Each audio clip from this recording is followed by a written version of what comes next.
ሰበር ዜና ሰኔ 16 2018 ጤና ይስጥልኝ ውድ አድማጭ ተመልካቾች እንደምን አረፈዳችሁ። የሰዓቱን አበይትና ሰበር ዜናዎች ይዘን ቀርበናል። በቅድሚያም አርዕስተ ዜናዎቹን በማስቀደም ጀምራለሁ። የአራት ኪሎን ቤተ መንግስት የደህንነት ቀለበት ፍጹም አደጋ ላይ የጣለና ዋና ከተማዋን አዲስ አበባን ከፍተኛ ወታደራዊ ውጥረት ውስጥ የከተተ ሰበር መረጃ ተሰምቷል። ከንቲባ አዳነች አቤቤ የአማራ ፋኖና የህወሓት የታጠቁ ስውር ህዋሳት አዲስ አበባ ገብተውብናል ሲሉም ተናግረዋል። ከተማዋን ሙሉ በሙሉ ለማፈን የታለመው የቤት ለቤት ፍተሻም በአዳነች አቤቤ ታዟል።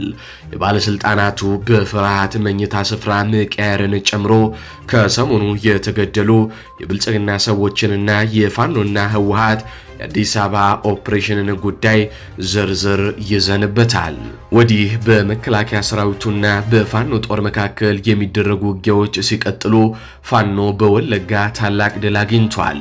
በርካታ የመንግስት ወታደሮች ጦር አዛዦች ሲገደሉ ከተማዎችም በፋኖ ቁጥጥር ስር ገብተዋል። ከከባድ የጦር መሳሪያ እስከ ነፍስ ወከፍ መሳሪያዎች በፋኖ ሲማረኩ አገዛዙ የሚጠቀምባቸው ከባድ መኪናዎችም በፋኖ ቁጥጥር ስር ውለዋል። ዝርዝር ዘገባ ከኦሮሚያ ወለጋ ይዘናል። በጎጃምና ወሎም ውጊያዎች ሲቀጥሉ ፋኖ ቀጠናዎችን ከማስለቀቅ ጀምሮ አመራር የደመሰሰበት ውጊያም አድርጓል። ይህም በዝርዝር ይቀርባል። የነ ሚስጥረ ስላሴ ፓርቲ ትብብር ለኢትዮጵያ አንድነት ፓርቲ የታሰሩ የህዝብ ሰዎች ካልተፈቱ ፓርላማ አልገባም ማለቱም ተሰምቷል። ይቃኛል። ህወሓት ለዋናው ጦርነት ማሟሟቂያ ይመስል ውጊያ በአፋር በኩል ጀምራለች። ይህም ይዳሰሳል። አብራችሁን ስቆዩ እኚህን ጨምሮ ሌሎች በርካታ መረጃዎችን ትሰማላችሁ። እስከ ፍጻሜው ድረስ አብራችሁን ቆዩ። ቪዲዮን ላይክ፣ ቻናሉን ሰብስክራይብ በማድረግ እንዲሁም በኮሜንት የተለያዩ ሐሳብ አስተያየቶችን በመስጠት ያላችሁን ድጋፍ ታሳዩን ዘንድ እንጠይቃለን። በቀጥታ ወደ መረጃዎች ቀዳሚ ወዳደረኩት ዘገባ አልፋለሁ። የህወሓት ኃይሎች በትላንትናው ዕለት የጀመሩት ውጊያ ዛሬም መቀጠሉ እየተነገረ ነው። በአፋር ክልል የህወሓት ኃይሎች የከባድ መሳሪያ ጥቃት በትላንትናው ዕለት መፈጸማቸው ይታወሳል። በትላንትናው ዕለት የህወሓት ኃይሎች የፈጸሙት የሞርተር ጥቃት በአፋር ክልል ዞን 2 በመጋሌ ወረዳ አራዱ ተብሎ በሚጠራው አካባቢ መሆኑን የመረጃ ምንጮች እየተናገሩ ነው። ጥቃቱ ኢላማ ያደረገው የአፋር ክልል አድማ በተና ኃይል የሰፈረበትን ካምፕ መሆኑን ለማረጋገጥ የተቻለ ሲሆን ከጥቃቱ በኋላ የተሰጠም የአጸፋዊ ምላሽ ግን አልነበረም። በጥቃቱም ስለደረሰው ጉዳትም ሆነ ስለጠፋው የሰው ህይወት የተገለጸ መረጃም በፍጹም የለም። ይሁን እንጂ የተኩስ ልውውጥ ዛሬም እየተሰማ መሆኑን የመረጃ ምንጮቻችን ነግረውናል። ይህ የትላንቱ የህወሓት የሞርተር ጥቃት በቅርቡ የፌዴራል መንግስቱ እየወሰደ ያለውን ተከታታይ የአየርና የድሮን ጥቃቶች ተከትሎ በህወሓት በኩል እንደ አጸፋዊ ምላሽ የተወሰደ ሊሆን እንደሚችልም የመረጃ ምንጮች ይገምታሉ። ከዚህ ቀደም ህወሓት ወይንም ደግሞ የክልሉ ጊዜያዊ አስተዳደር በአፋር ክልል መንግስት ላይ በመሬት ላይ ለጸረ ህወሓት ኃይሎች ድጋፍ እየሰጣችሁ ነው፣ በትግራይ ክልል ላይ ጥቃት እንዲፈጸም አመቻችታችኋል የሚሉ ክሶችን ሲያቀርብ እንደነበረም ይታወቃል። የአፋር ልዩ ኃይልና የአፋር ኃይሎችም ከነጌታቸው የሐራ መሬት ታጣቂዎች ጋር በመሆን ህወሓትን ሲገጥሙ እንደቆዩ ይታወሳል። ታዲያ ለዚህ የሚሆን አጸፋዊ ምላሽ ህወሓት ከትላንት ጀምሮ የከባድ መሳሪያ አጸፋ ምላሽ እየሰጠች ትገኛለች። በዛሬው ዕለት ደግሞ የተኩስ ልውውጥ ድምጾች እንደሚሰሙ አካባቢው ካሉ ምንጮቻችን አረጋግጠናል። እስካሁን በጉዳዩ ዙሪያ ከአፋር ክልል መንግስትም ሆነ ከህወሓት በኩል የተሰጠ መግለጫ ግን የለም። ክረምቱ መግባቱንም ተከትሎ ከባድ ጦርነት በህወሓትና በፌዴራል መንግስቱ በኩል ይነሳል ተብሎ በበርካቶችም እየተነገረ ነው። ይህ በእንዲህ እንዳለ ትብብር ለኢትዮጵያ አንድነት ያሸነፋቸውን መቀመጫዎች ላለመረከብ መወሰኑን አስታወቀ። ብልጽግና በአስቂኝ ሁኔታ ለ100% በቀረበ ሁኔታ ምርጫውን አሸነፍኩኝ ባለበት የእቃቃ ጨዋታ ትብብር ለኢትዮጵያ አንድነት ፓርቲ ብልጽግና ያሰራቸውን እንደነ ክርስቲያን ታደለ ያሉ የህዝብ ልጆችን ካልፈታ በስተቀር ወንበሮችን አልቀበልም ብሏል። በ2018 ዓ.ም የብልጽግና ሀገራዊ ምርጫ 2 የህዝብ ተወካዮችና 5 የክልል ምክር ቤት ወንበሮችን ያሸነፈው ትብብር ለኢትዮጵያ አንድነት ጥምረት መቀመጫዎቹን ላለመረከብ መወሰኑን አስታውቋል። የጥምረቱ የህዝብ ግንኙነት ኃላፊ አቶ ጌትነት ወርቁ ለቢቢሲ እንደገለጹት ውሳኔው ምርጫውን ከመቀበል ይልቅ መንግስትን ወደ ድርድር ጠረጴዛ ለማምጣት እንደ መደራደሪያ መሳሪያ ለመጠቀም መሆኑን አስታውቀዋል። መንግስት ለሰላም፣ ለእስረኞች መፈታትና ለፖለቲካ ምህዳር መስተካከል ቀና ምላሽ ከሰጠ ጥምረቱም ውሳኔውን ሊቀይር እንደሚችልም ጠቁሟል። የፓርቲውን የጋራ አቋም ጥሰው በግል ምክር ቤት የሚገቡ ተመራጮች ካሉ እስከ ፓርቲ መባረር የሚደርስ ጠንካራ ስነ ምግባር እርምጃ እንደሚደርስባቸው ኃላፊው አሳስበዋል። ትብብር ለኢትዮጵያ አንድነት የሚለው ፓርቲ ውስጥ ሚስጥረ ስላሴ ከምርጫው በፊት የመንግስትን ገበና ስትገልጽ የነበረችው ሚስጥረ ስላሴ እንደምትገኝበት ይታወቃል። መረጃው የቢቢሲ አማርኛ ነው። ወደ ቀጣዩ ሰበር ዜናችን አልፋለሁ። የአራት ኪሎን ቤተ መንግስት የደህንነት ቀለበት ፍጹም አደጋ ላይ የጣልና ዋና ከተማዋን አዲስ አበባን ከፍተኛ ወታደራዊ ውጥረት ውስጥ የከተተ ሰበር መረጃም አሁን ደርሶናል። ከንቲባ አዳነች አቤቤ የአማራ ፋኖና የህወሓት የታጠቁ ስውር ህዋሳት አዲስ አበባ መግባታቸውን በይፋ አመኑ። ከተማዋን ሙሉ በሙሉ ለማፈን የታለመው የቤት ለቤት ፍተሻ ትዕዛዝና የባለስልጣናቱም መኝታ የመቀየር ሚስጥር ዝርዝር ዘገባው እንደሚከተለውም ደርሶናል። የአዲስ አበባ ከተማ ከንቲባ አዳነች አቤቤ በትላንትናው ዕለት ከከተማዋ የጸጥታ ምክር ቤት ከፍተኛ ኃላፊዎች ጋር ባደረጉት አስቸኳይ ምክክር ዋና ከተማዋ ላይ የታቀደውን እጅግ አስፈሪ የደህንነት ስጋት ይፋ አድርገዋል። ከንቲባዋ ከተለያዩ የስለላና ደህንነት መዋቅሮቻቸው የቀረበላቸውን ሪፖርቶች ከሰሙ በኋላ በሰጡት መግለጫ አመጽ የሚቀሰቅሱና አዲስ አበባ ላይ የተለያዩ ኦፕሬሽኖችን የሚሰሩ የጽምዶ ስውር ህዋሳት በሰፊው ተሰማርተውብናል ሲሉ በከፍተኛ ድንጋጤ ተናግረዋል። ከንቲባ አዳነች አቤቤ በዚህ ስብሰባ ላይ የከተማዋን ነዋሪ ህዝብ ጸረ መንግስት ሲሉ የፈረጁ ሲሆን ህዝቡ አጋጣሚው ከተፈጠረለት ይጥለናል የሚል ግልጽ ፍርሃታቸውንም አውጥተው ተናግረዋል። ይህንን ተከትሎም ከንቲባዋ በአሁኑ ወቅት በአዲስ አበባ ከተማ ውስጥ የሚገኙ ህጋዊ ፍቃድ ያለው መሳሪያ ሁሉ በአስቸኳይ እንዲሰበሰብና ከተማዋ ከመሳሪያ እንድትጸዳም ጥብቅ ትዕዛዝ አስተላልፈዋል። በተጨማሪም በድብቅ የተያዙ መሳሪያዎችንና የተሰማሩ ህዋሳትን ለመያዝ በ3 ዙር የሚካሄድ መጠነ ሰፊ የቤት ለቤት አሰሳና ፍተሻ እንዲጀመር አዳነች አቤቤ በይፋም አዘዋል። ከውስጥ አዋቂ የፖለቲካና የደህንነት ምንጮች የሚወጡ ሚስጥራዊ መረጃዎች እንደሚያመላክቱት የፋኖ ኃይሎችና ህወሓት በየግንባሩ ከሚያደርጉት የዓመቱን ሙሉ ውጊያ ጎን ለጎን አዲስ አበባ ላይ ስልታዊ ስራዎችን በማጠናቀቅ የሀገሪቱን የስልጣን ማዕከል በቀጥታ መቆጣጠር የሚል አዲስ ስትራቴጂ በጋራ ቅርጸው መንቀሳቀስ ጀምረዋል ሲሉ አንዳንድ ምንጮች ይናገራሉ። በአሁኑ ወቅት በከተማዋ ተሰማርተው የሚገኙት እነዚህ የጽምዶ ህዋሳት ከዚህ ቀደም በነናሁ ሰናይ ከተሰራው የነናሁ ሰናይ ኦፕሬሽን እጅግ በተሻለ በላቀና በተቀናጀ መልኩ መጠነ ሰፊ ኦፕሬሽን ለመፈጸም በርካታ ቅድመ ዝግጅቶችን እያጠናቀቁ መሆናቸውን በሚስጥር የሚወጡ መረጃዎች ይጠቁማሉ።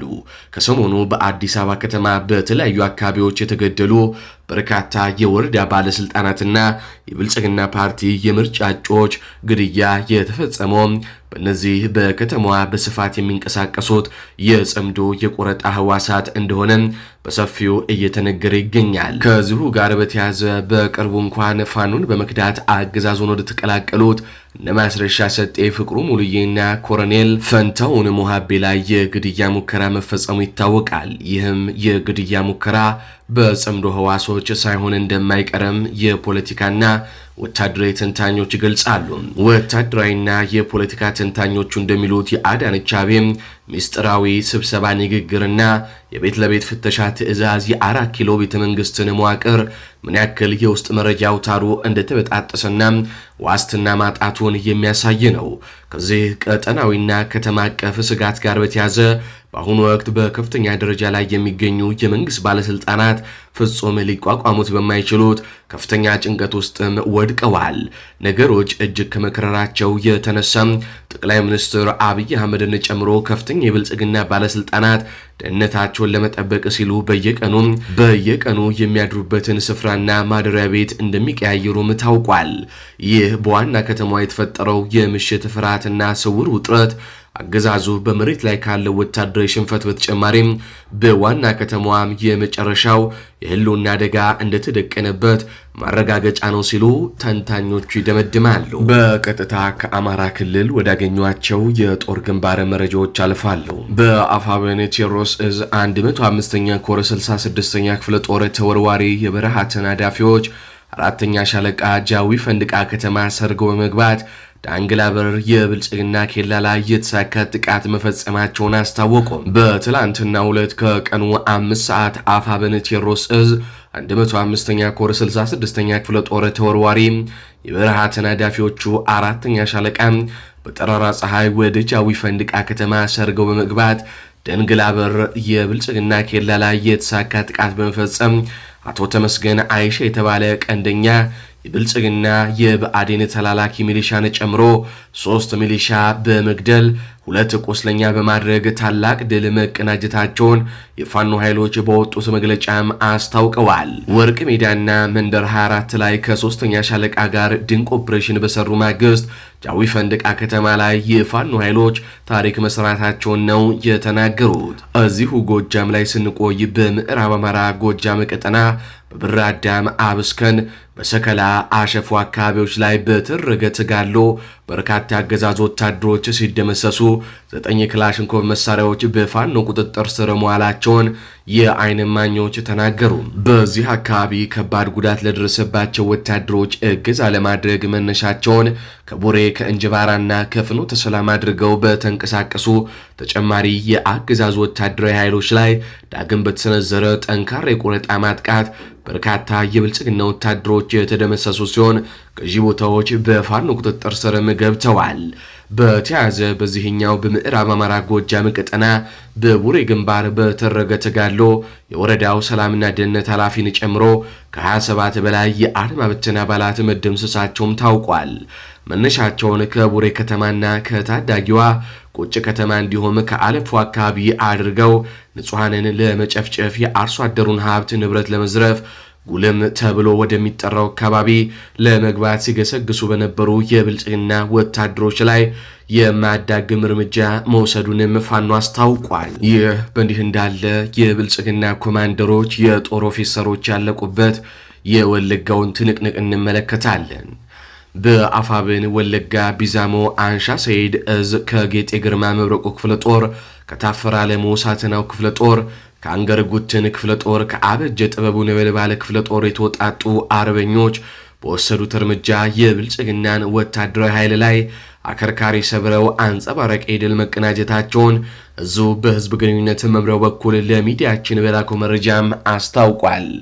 በአንሻ ሰይድ እዝ የአበጀ ጥበቡ ነበልባለ ክፍለ ጦር አርበኞች ጉትን ከተማ ዙሪያ በፈጸሙት የቆረጣ ሽምቅ ጥቃት በርካታ ወታደሮችን መደምሰስም ችለዋል። በምስራቅ ወለጋ ዞን መነሻውን ከአንገር ጉትን ከተማ አድርጎ ወደ ሊሙ ወረዳ ፊት ጥብቆ በመግባት ንጹሃን ላይ ጭፍጨፋ ለመፈጸም ሲገሰግስ በነበረ የብልጽግና ጦር ላይ የደፈጣ ጥቃቱን የፈጸሙት ፋኖች የአበጀ ጥበቡ ነበልባለ ክፍለ ጦር አርበኞች ከአንገር ጉትን ከተማ በቅርብ ርቀት ልዩ ስሙም መንደር 4 ላይ የብልጽግና ጦርን 2-3 ቦታ ላይ ቆርጠው በወሰዱበት እርምጃ አንድ ኮማንደር፣ አንድ ኦፊሰር፣ 100 አለቃ የሚሊሻ ጠርናፊን ጨምሮ ከ15 በላይ ወታደሮች ሲደመሰሱ በርካቶች ከከባድ እስከ ቀላል ቁስለኛ ሲሆኑ ቀሪው የብልጽግና ኃይል ሙትና ቁስለኛውን አዝረክርኮም አርቆምቢ መንደር 1 ተብሎ ወደሚጠራው አካባቢ መፈርጠጡን ነው እዙ ለሚዲያችን በላከው መረጃም ያስታወቀው። በዚህ የፋኖ የማድረግ አቅምና ፍጹም ጀግንነት በታየበት የቆረጣ ማጥቃት ከተደመሰሱ የአገዛዙ ወታደሮች በተጨማሪም በርካታ የጦር መሳሪያዎችና ሌሎች ወታደራዊ ቁሳቁሶች በፋኖ ቁጥጥር ስር ውለዋል ሲሉ እማኞች ነግረውናል። ቀሪ የብልጽግና ኃይል ንብረቶችም እንዲወድሙ መደረጋቸውን የፋኖ ኃይሎች አረጋግጠዋል። በሌላ ግንባር በእዙ ስር ከጌጤ ግርማ መብረቁ ክፍለ ጦርና ከታፈረ ዓለሙ ሳተናው ክፍለ ጦር የተወጣጡ አርበኞች በቅንጅት የሆሮ ጉሮ ወለጋ ዞን አቤ ጉሮ ወረዳ ቱሉ ጋና ከተማ በነበረ የብልጽግና ጦር ላይ በወሰዱት እርምጃ በርካታ የአገዛዝ ወታደሮችን ደምስሰው አመርቂ ድል አስመዝግበው መውጣታቸውን የፋኖ ኃይሎች አስታውቀዋል። አርበኞቹ በድሽቃና በብሬን ሽፋን ታግዘው የብልጽግናን ኃይል የቁም ምሽጎችን ጭምር የሰበሩ ሲሆን የብልጽግና ጦርን አከርካሪ በመስበር በርካቶችን ደምስሰው ልዩ ልዩ የጦር መሳሪያዎችን ማርከው ሲወጡ ተመልክተናል ሲሉ የአካባቢው ነዋሪዎችም ለሚዲያችን ተናግረዋል።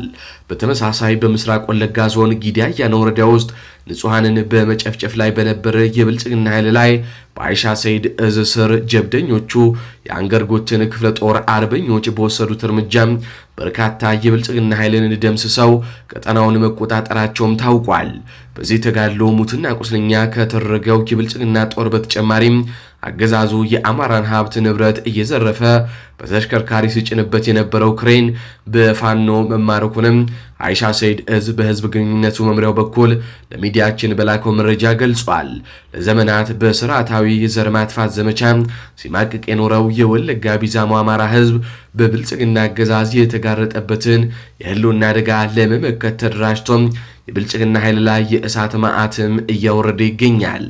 ራስን ከእልቂት የመታደግ ተፈጥሯዊ መብቱን ተጠቅሞ የተደራጀውና ብሶት የወለደው የአንሻ ሰይድ እዝ ሰራዊት ብርቱ የሆነ የጸረ ማጥቃት እርምጃን በመውሰድ የህዝቡን ህልውና ለማረጋገጥ የሚያደርገውን ተጋድሎ አጠናክሮ መቀጠሉንም እንዲሁ በላኮ መረጃም አረጋግጧል። ይህ በእንዲህ እንዳለ ወደ ወሎ ግንባር ስናልፍ አፋብን ወሎ ቤተ አማራ ሚኒልክ እዝ 104ኛ ኮር 25ኛ ክፍለ ጦር በብልጽግና ኃይል ላይ መብረቄ ጥቃት ፈጸምኩኝ አለ።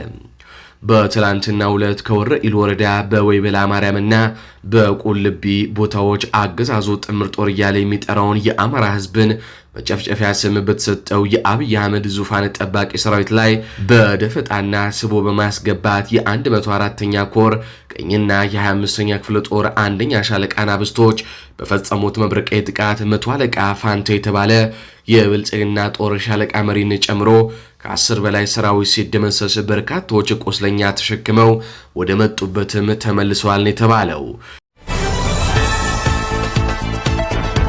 በመጨረሻም ትብብር ለኢትዮጵያ ፓርቲ ያሸነፍኳቸውን መቀመጫዎች አልገባባቸውም ማለቱን ቀደም ብለን በዜና ወጃችን ነግረናችሁ ነበር። ከዚህ ጋር በተያያዘ የትብብር ለኢትዮጵያ ፓርቲ ከፍተኛ አመራሯ ሚስጥረ ስላሴ ከኢኤምኤስ ጋር ቆይታ አድርጋለች። የምትለውን አድምጠን እንመለስ። የዜሮ ድምርም ለማለት እውነት የሚያስቸግር ነገር ከዜሮም አይደለም አሁን የምንነሳው በነገር ላይ ከኔጌቲቭ ነው የምንነሳው። ኔጌቲቭ ብዙ ቁጥሮች ነው የምንነሳው እና እንዴት ወደ ዜሮ መመለስ እንዳለብን በራሱ ገና ብዙ ጊዜ የሚፈጅ እንደሆነ ነው የማስበው ከዚህ በኋላ የሚኖረን ሂደት። ቅድም የእንግሊዙን ጠቅላይ ሚኒስትር አንስተ ነበር እና እዛ ላይ እድሉን ስለሰጣችሁን እናመሰግናለን ያሉት። እዚህ ሀገር እድሉን የምሰጣችሁ ነው የምንባለው። ቤዚካሊ ህዝብ አይደለም ወይም የሆነ እንትን አይደለም የሚሰጠው እና እድሉን የሚሰጠው አንድ ሰው ነው እዚህ ሀገር ላይ።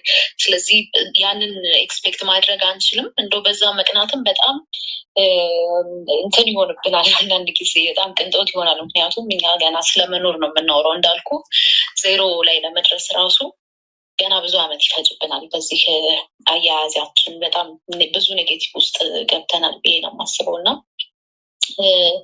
ከዚህ ቀደም ስንለው ከነበረው አልሆነም። የምርጫው ውጤት እንደው ስም መጥራት ነው እንጂ ቀረን እንትና በዚህ ቦታ ያሸንፋል እኮ ብለን ተናግረናል።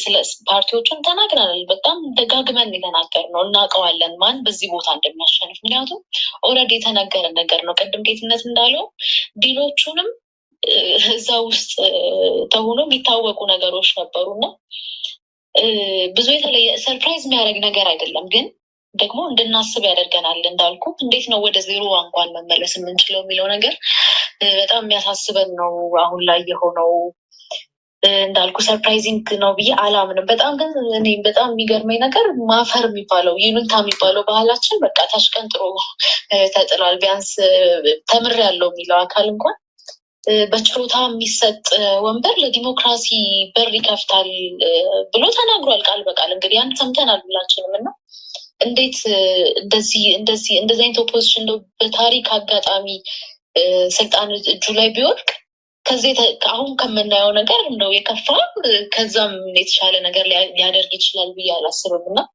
የተቃዋሚውን በራሱ ማን ምንድን ነው የሚለውን ተቃዋሚ ኦፍኮርስ ላንለው እንችላለን።